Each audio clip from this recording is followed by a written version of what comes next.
trail, no? Hindi yan yung salsagan at muran yan, mga kaloks.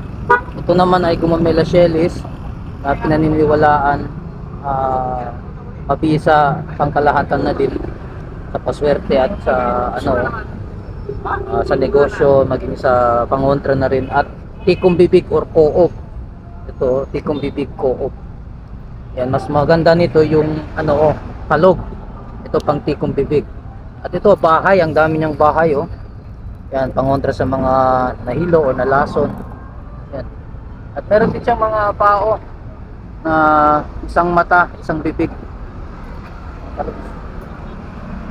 Mga pao niya, mga isang mata, isang bibig. Yan, meron buo pa, oh. Ito, may mga kahoy na naging bato din.